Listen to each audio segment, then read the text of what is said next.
Well, hello. I am Christina Henderson, Executive Director of the Montana High Tech Business Alliance. Welcome to our webinar, Crisis Communications, How to Work with the Media, Talk to Stakeholders, and Share News, Good and Bad, in Turbulent Times. This event is part of a series of free webinars that the Alliance is hosting in April and May. You can find the full schedule and recordings and transcripts at mthightech.org/webinars. Our next event, Two Bear Capital, Why Montana, Why Now?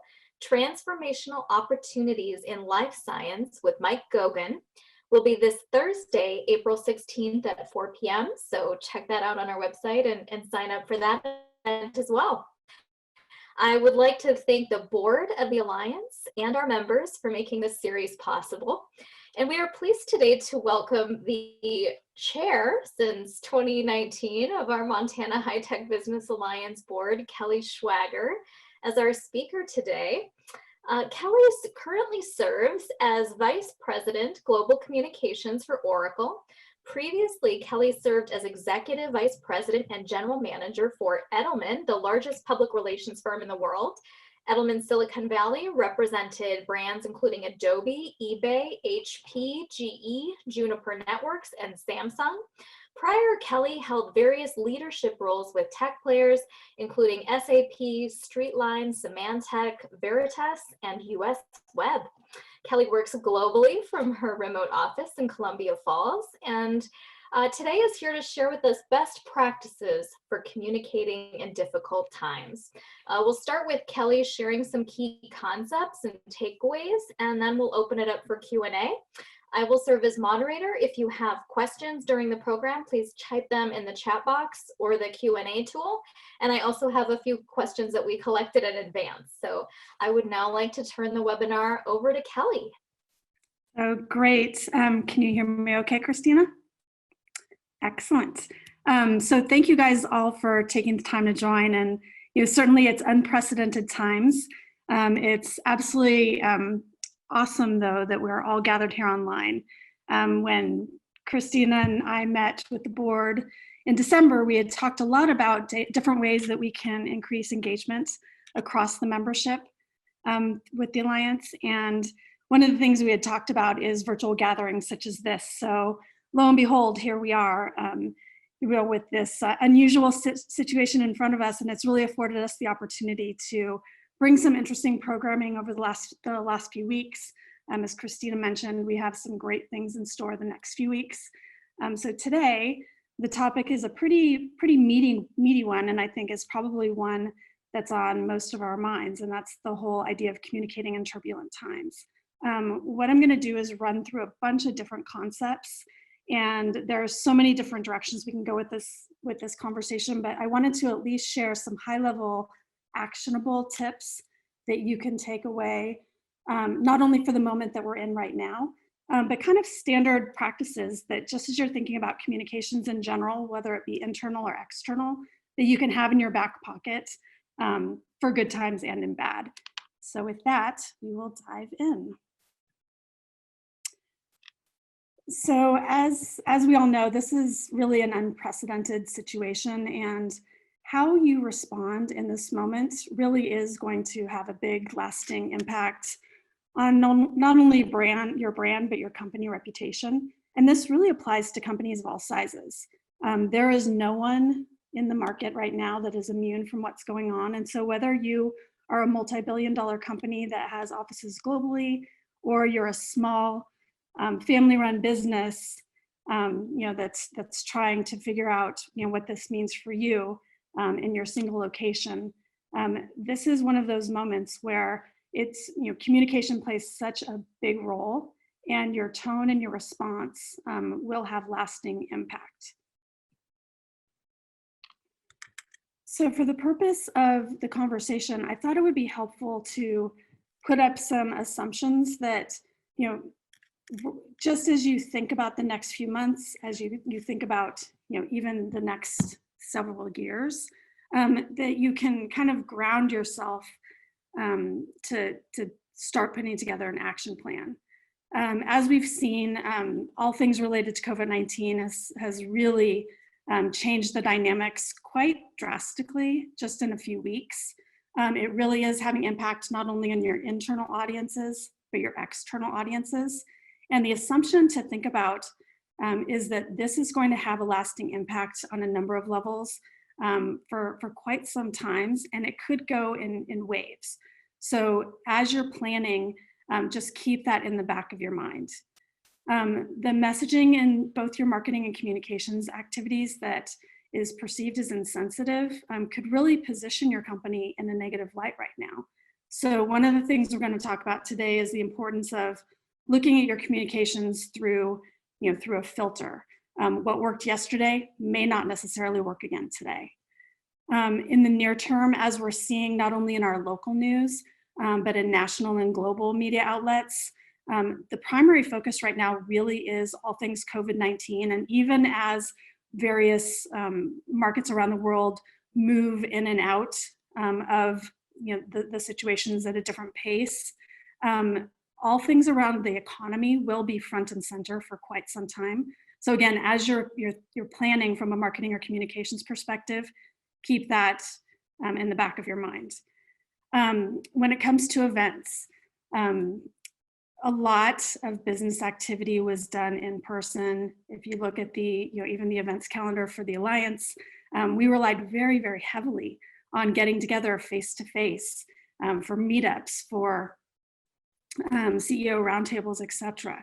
Right now, it's really worthwhile to just go ahead and make the assumption that most in-person business activities are going to be fundamentally changed, if not canceled, between now and June.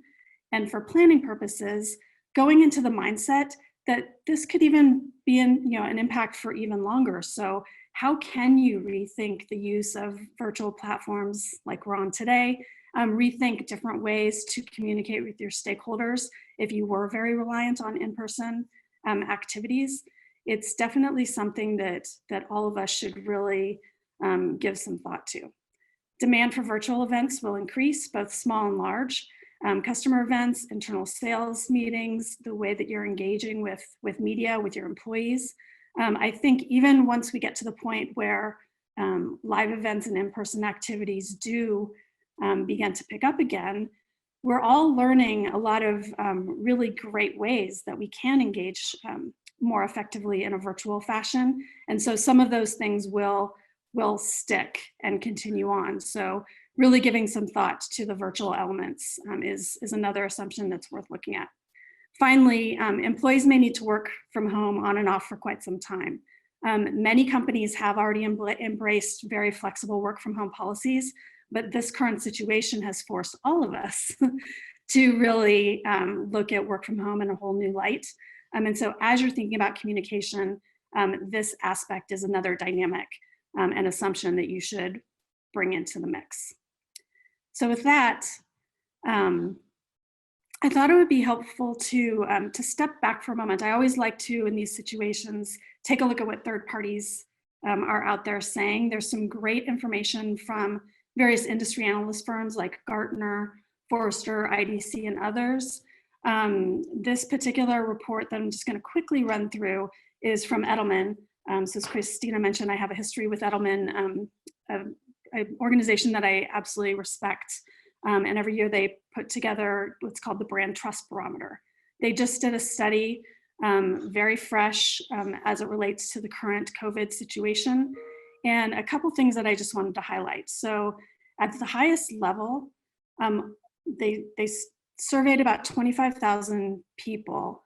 And at the highest level, people are looking for brands that are really demonstrating how they're protecting and partnering at this moment.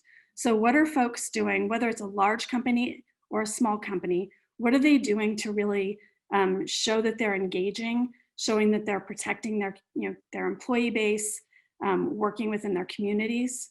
How are they informing and empathizing right now? People want brands to focus the message on solutions, not selling.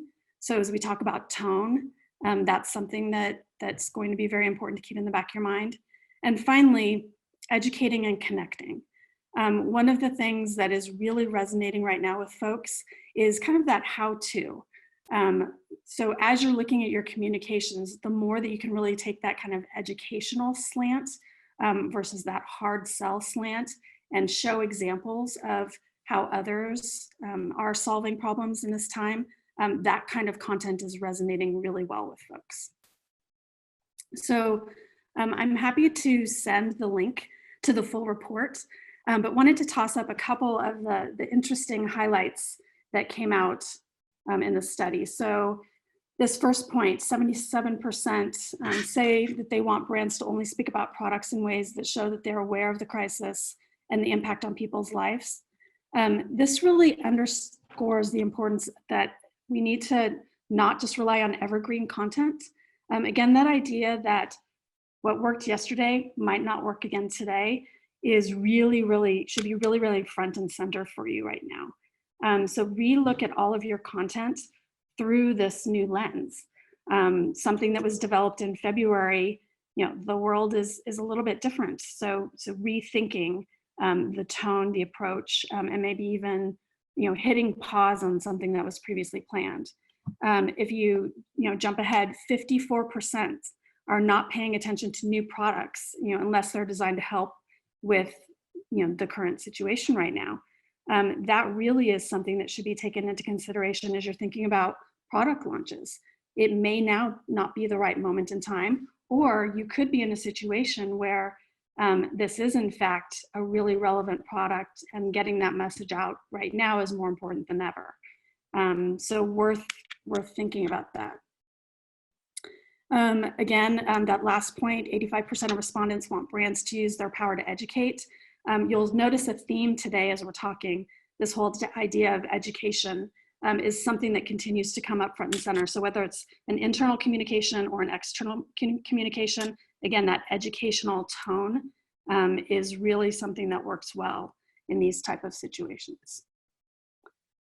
Some additional interesting stats. I'm going to call your attention to the ones on the bottom for the purpose of today's conversation, but again, I'm happy to share the link so you can download this report and look at it at a later time. But there's more belief right now in earned media than brand advertising and brand social media, and you can see the breakdowns between national media and local. That is definitely worth noting. For those of you who are doing advertising, I've heard many questions about whether this is something you should continue right now or something you should dial back. Advertising in this kind of environment is very, very tricky, and the tone and the message needs to be, again, relevant in the moment. So if you look at this data, dialing up your activities around, say, PR, rethinking your social media approach, those are things that you may want to consider. And if you do go down the brand advertising path, making sure that you're really thinking through some of the concepts that we're going to be talking about today. The most credible combination, according to the Edelman research right now, is that combination of mainstream media plus email. So we will be talking about how you can work with media during this time. But again, don't forget tried and true email. That is another great way to get information out there. And it's one that, that some folks don't necessarily have at the top of their priority list in terms of marketing and communication. So where to begin? First step whenever you need to communicate is identifying your audiences. All of us have many different audiences. I noted a few of the likely suspects here. So employees, customers, investors, media, your board, etc. So step back and think about all of the different audiences that you have to communicate with.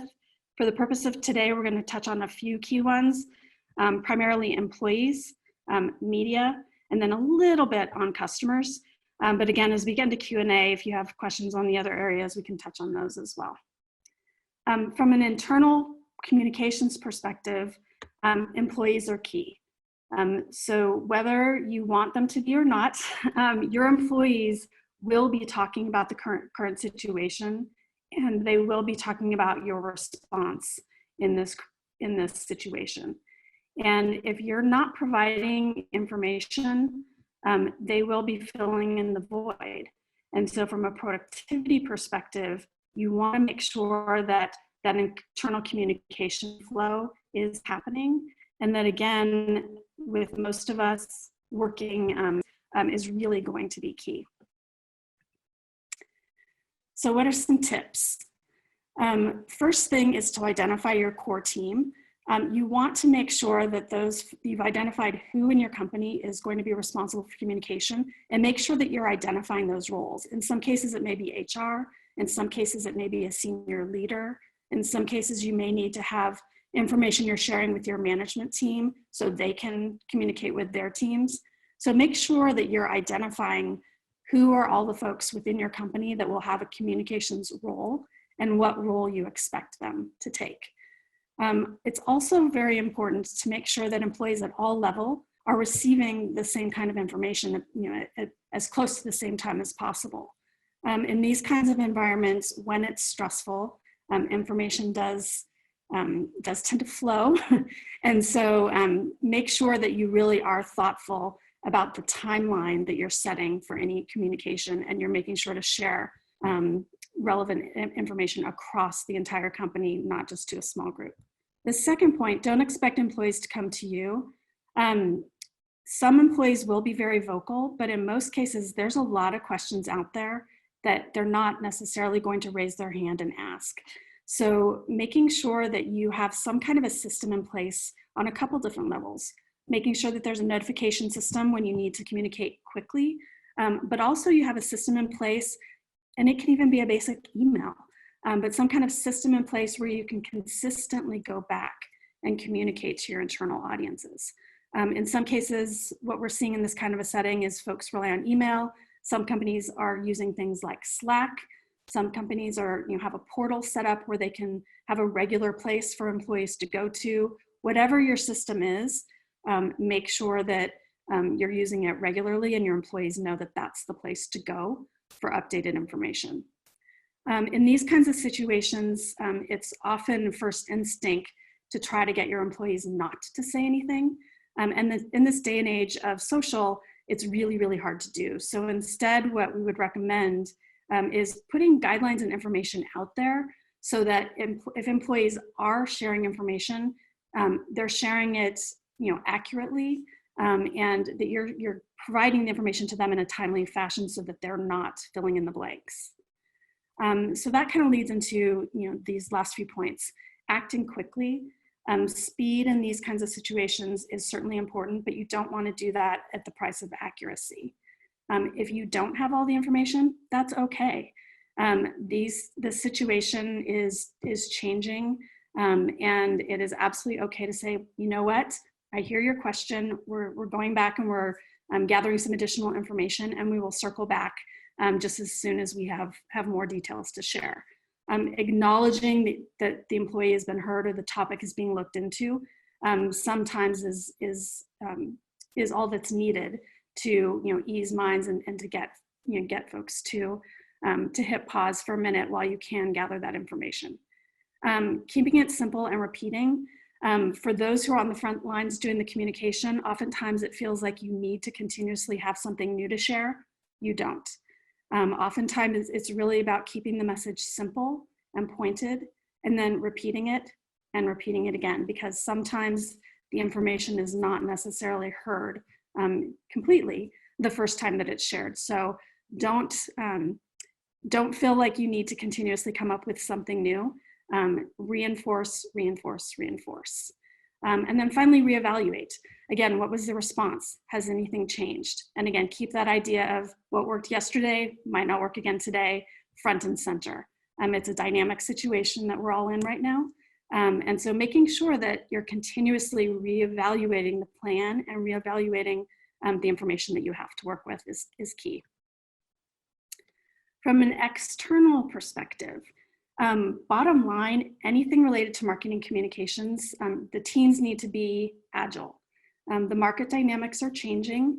And as we just touched on, what worked yesterday might not work again today, and there's new information that is continuously being made available. And so making sure that you're quick on your feet, and you're continuously reevaluating your programs is really, really important.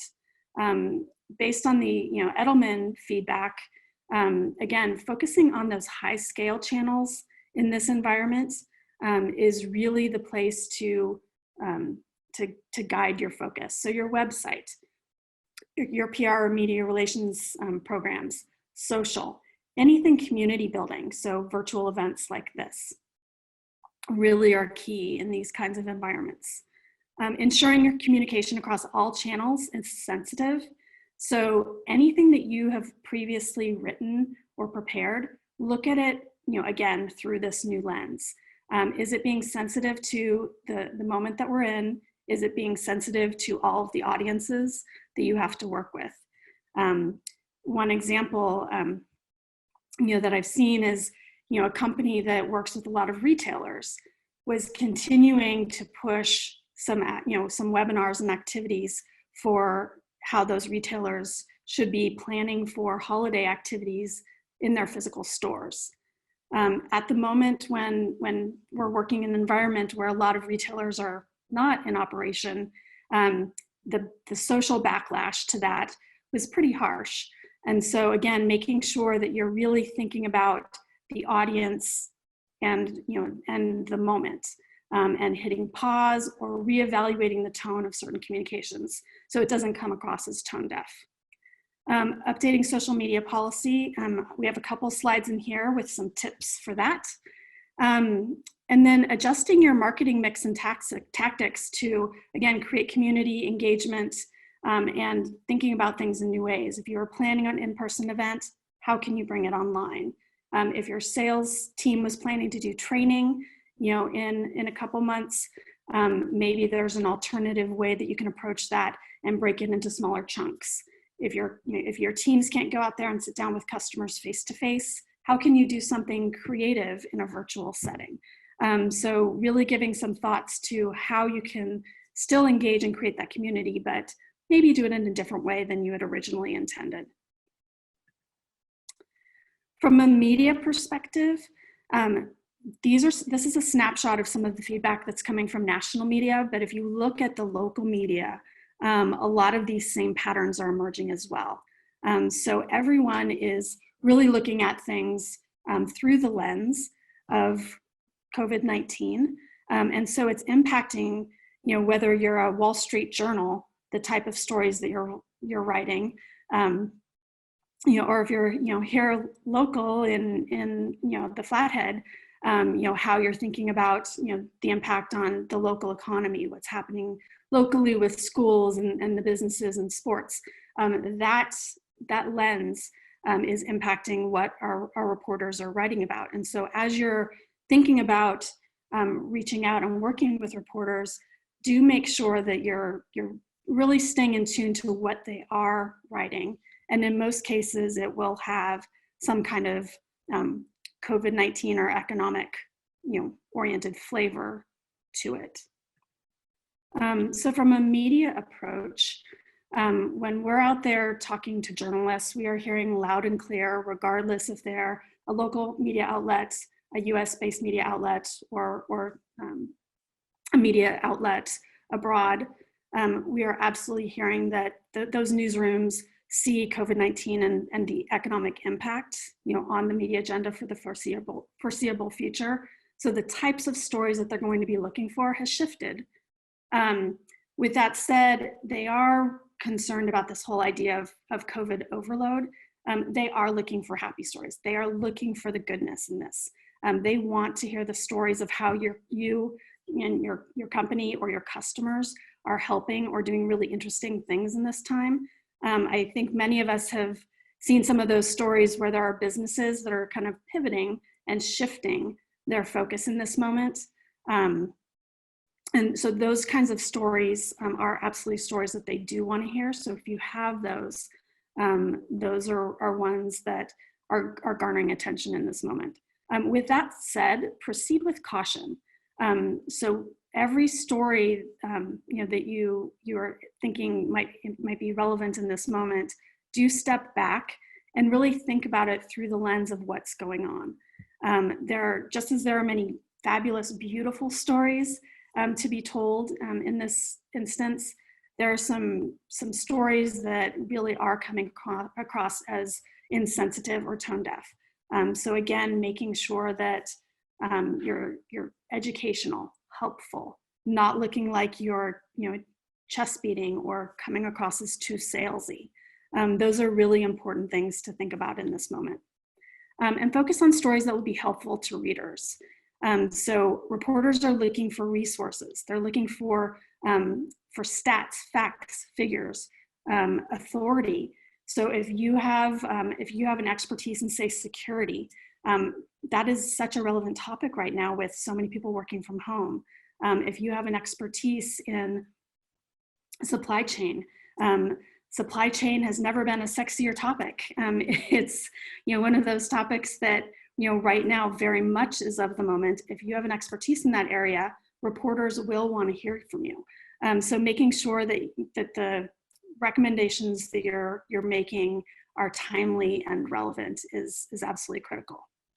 From a social media perspective, here's a few tips and suggestions as you think about how you should approach not only the social media handles for your business, but perhaps even coach your employees to think about their social media.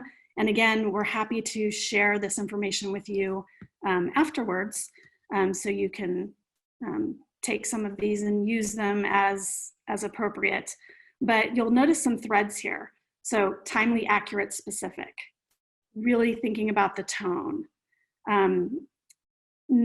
Things like, just because it worked yesterday doesn't mean it'll work again today. This idea of not pre-scheduling content. Many people use tools that allow you to pre-schedule social content. Make sure that you're very cautious with that, because again, things are moving so quickly that you could have set up campaigns that even 48, 72 hours from now could come across as totally inappropriate given the dynamics in play. So making sure that you're just being thoughtful about the timing and the cadence. Applying some of these principles to your own social channels, particularly when sharing information about your company or your work.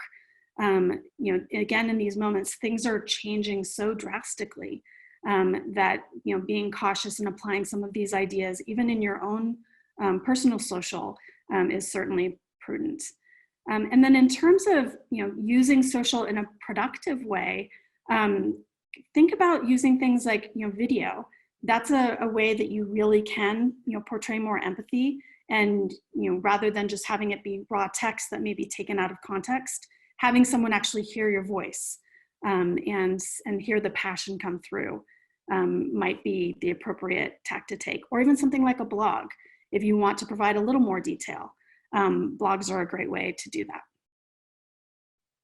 Here are a few more, and again, we'll share these out with everybody afterwards, but again, not exaggerating how your company can help in this situation, not posting assets that were generated prior to the current situation, stepping back and reevaluating those in the current context. Not being silent, that's really key. Right now, there is a void, and people want to hear from your company, whether it's your employees, your customers. And so making sure that you're not silent is really important. And social can be a great channel to use to stay in touch with folks. And again, it doesn't have to be a new message every single time. It can be a great way to reinforce messages that you've previously shared. Finally, wanted to touch on layoffs. It is one of those questions that came up during, as folks were registering, and unfortunately, it is one of those communication moments that, in a difficult time, may be the reality for some of us on this collective call today. It is not ever an easy thing to communicate. And the key here, again, is that idea of not going silent. Employees often know when something is not going well. And in these kinds of situations, showing empathy and making sure that your leadership is being straight up about the fact that this is a difficult time will really go a long way. The most important thing when you're in these moments is to give the most pressing information first. Don't sugarcoat it. If the question on everyone's mind is this meeting, going to be about a layoff? Is there bad news ahead? Set the context right up front and say, today we're going to be having a very difficult situation, and I'm going to have to share some news that is going to be difficult for all of us, but this is what you can expect. Just to get folks, in the right mindset to hear the conversation, and it's not a shock. If you start off by sugarcoating, not only do you come across as not credible, but it's also very, very difficult for those on the receiving end to hear and absorb that news. Never delegate pain. This is one of those things that no one likes to deliver bad news, and it's very, very easy in these moments to want to delegate and perhaps have HR handle the tough conversations or not have the senior leadership involved. And really, truly, the more that the senior leaders can step up in these moments, I know that it's difficult, but it really will go a long way, not only for those employees that are impacted, but for those employees who are quote unquote survivors. They are still, part of the company and need to be on the go forward plan. If they see their leadership step up, it really will help to transition into the next phase once the difficult news is delivered. When the news is delivered, again, delivering it personally and respectfully, and allowing the opportunity to have the person share how they're feeling is really important. So listening. Again, it's not about you having all the answers and filling in the blanks and trying to fix it, but again, being respectful and empathetic in the moment. Again, the idea of supporting the survivors too. Oftentimes the employees that are not impacted, they have to go through their own processing of what has just happened. So making sure that you address that, in many situations, it might be worthwhile to, let the folks that weren't impacted also have some time so they can process it and understand what this means for them and answer their questions about their role, what the expectations will be, because again, they will fill in the void if you don't provide that guidance. So the more information you can share, the better. And again, can't reinforce enough, the CEO and the senior leaders really should be front and center in these moments. While HR is absolutely most often in the driver's seat in these kinds of situations, the more that the senior leaders can step up in the moment and be present, it really will go a long way. So with that, if you remember nothing else from today's conversation, just remember empathy. When you're communicating in a turbulent time, this is the single word that will really help you and guide you to look at things through the filter that is right for the moment. So whether you're communicating internally with your employees, you're thinking about how to approach your marketing message, you're thinking about what content might be appropriate for your social channels, you're thinking about how to deliver difficult news like layoffs, you're thinking about how to engage with reporters that are having to cover all that's going on. Empathy will guide you and will help you look at it from a perspective of what is going on in the moment and the various audiences that you're trying to reach. So with that, Christina, should we open it up to some questions? We should. Yeah, we have about 10 minutes where we can take questions. Folks can share those either via chat or the Q&A tool, or you also should be able to raise your hand, and I could enable talking if folks wanted to voice a question as well. But this is your opportunity. If you have a specific communications challenge that you are dealing with in your organization, this is your opportunity to ask the expert. So we can take some very specific questions. Or we also have some questions that we pulled together in advance that we can share out there too. So let's see, I'm not seeing anything yet. So Kelly, let me ask you a question that I have heard come up, especially as we're talking with smaller companies and startups. If they stop communicating or stop marketing altogether, stop launching products, they could literally be out of business. And so they're in a situation where that sales cycle was already underway, that product development was already in process, and kind of by the nature of their launch aligning with this moment, they're almost forced to either put it out in a less than ideal scenario, or, you know, business could just stop. So if somebody is in a position where they really do need to launch their product or really do need to move forward with their sales pitches and marketing in spite of what's going on, how would you suggest they go about it in a way to be optimally effective, even though it's not ideal? Yeah, and you don't want to full scale stop. You really do want to step back and kind of look at what the particular situation is and how to best pivot in this moment. So if you're launching, it really depends on what your product is, but if your launch is planned like right now, rethinking the approach, perhaps instead of it being a big ta-da moment in an event, it becomes something that's very targeted, and you roll it out to a specific group of customers. Perhaps it's reframing the messaging. So if you were going to be, focused, in one direction, are there things happening in this moment where your solution or product are even that much more relevant, where you should, kind of reframe and change the tone and the message? So it's not ideal, but it's not impossible. Again, it's, stepping back. Who is that audience?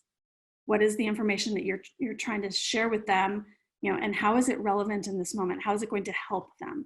And so really, stepping back and kind of thinking about how the landscape has changed is really key. Kelly, we have a question from the audience related to balance. You speak of not going silent, but also not to speak too frequently. What kind of balance have you seen to be most effective as the news changes day to day? How frequently should you comment? So there's a couple different ways to look at it. So just in terms of how we're thinking about things day to day, we have a pipeline on any given day that shows us all the various activities in play, whether it's a media engagement, an online event like this, some kind of content that we want to publish on the website. And literally there's a small group of us every single day that are reevaluating what's happening. And so if there is a shift, we can quickly hit pause, or if something becomes more relevant, pull it in and maybe hit go sooner on something because it's more of the moment. I would suggest that you do something similar. So think about the next 4 to 6 weeks. What are those things that you want to communicate? How can you have a consistent cadence and vary the channels? So maybe there will be some activities that you do via an email, some activities that you're doing via web event like this, some activities you would be doing in terms of engaging with media, and look at your cadence and just make sure that that's balanced. But then, continuously go back and recheck. Doesn't necessarily have to be daily, but regularly, several times a week, making sure that you're just course correcting along the way really is key. In terms of your engagement with media, that kind of depends. There's, if you're trying to reach the same person at the same media outlet, you certainly don't want to bombard them. So making sure that you're thoughtful about the fact that you're not the only person reaching out to them, is certainly important. But if you have new information to share, or you've shared something and you really think that it's the perfect story for their audience in this moment and you haven't heard back, there's nothing wrong with circling back in a couple of days and saying, hey, I sent this to you on Monday, wanted to circle back, it's now Thursday, this is really relevant to your audience, this is why, it's of the moment. So again, think about how you want to receive information, and use that filter as well. But again, dialing things down, you don't want all of your radio stations blaring at the same time. You don't want to be the one that's overwhelming someone and, following up, in an obsessive kind of way, particularly in this moment. And so pacing and using the different channels is really key. Kelly, I have a follow-up question about communicating good news. So let's say, your company has a fantastic volunteer project or some positive news story. Do you have any suggestions about pitching this idea of earned media, how to frame that, how to go about approaching reporters? And particularly for us in Montana right now, a lot of news outlets are having to furlough reporters because they're facing downturns in advertising themselves and have less capacity. Yeah. Do you have any suggestions on how to frame up that story and present it to the media in such a way that it's more likely to get picked up? Yeah, the key is acknowledging the moment. Everyone is hungry for good news, but you don't want to approach the media in such a way where you're not even acknowledging what's going on. And so acknowledging the fact that, hey, I understand that we're in a really difficult, situation, but I'm super excited about, what this group in my community has done. This is what, it is, and this is why I think your viewers or your readers would really love to hear this story right now. So again, acknowledging and, and then going into, why you believe that the story is relevant to their audience in this moment. Kelly, one of the functions that we serve at the High Tech Business Alliance is to share those good stories or about our companies with the news media. Let's say that a reporter comes calling either to do a phone interview for the newspaper or an on-camera interview properly distanced for TV. Do you have any tips for those spokespeople on how to manage those interviews effectively? So yeah, we could do a whole session just on that. So doing a broadcast interview in this environment has been really interesting, and I've enjoyed it because it's also humanized so many executives, and so there are tips that you can give them, many of which I'm not following very well right now. But thinking about things like, if you're going to have your executive in a broadcast kind of setting, having them think about their background. You don't want to have, some strange photo on a bookshelf that people are going to be so distracted trying to figure out what it is in the background rather than listening to the spokesperson. Investing in a really, for like $25, you can get, a lapel mic that your executive can have at home. The audio element is really, really important. And so just investing in a little lapel mic that you could order online and have delivered to your house just to have handy for that kind of a situation. Lighting is key. Again, I'm probably not the best example right now, but you don't want to have the computer in front of a window. The backlight will make it very difficult to see the spokesperson. So making sure that the lighting source is behind the camera, even placement of the camera. So again, not the best example today, but think about your screen in thirds. You want to make sure that their eyes are right there in the top third of the screen. That's how you make eye contact on camera. Clothing option, you want to make sure that it's not a busy, crazy pattern. So there's tips where you can, even in a Zoom type of setting, still have a very effective broadcast interview. In terms of, just in general, preparing executives for dealing with, having a media interview in these kinds of situations, again, I go back to the word empathy. Understand that, they're going through this situation with all of us. They're trying to do a job, and so making sure that, that as you send the executive into that situation, that you've given, the background on what are the kinds of things that, this reporter has been covering lately. What are those topics that could come up in this situation, and whatever it is that you're planning to talk to them about, again, making sure you're prepared to answer any questions about how it relates to what's going on. So yeah, it's very much still possible to do interviews in these kinds of situations. And again, I think, the fact that we're seeing some creativity, particularly in broadcasts, is really humanizing, humanizing the video type engagements. Well, that's fantastic, Kelly. Thank you so much. We're to the end of our time. If anybody had a burning question or thinks of something after the fact that you didn't get to ask, feel free to send it to us via email. We'd be happy to forward that to Kelly and have her ask. The resources that we've heard about today, Kelly's slide deck, the Edelman report, any other fantastic resources and guides that she has available, we will email out to everyone who's registered.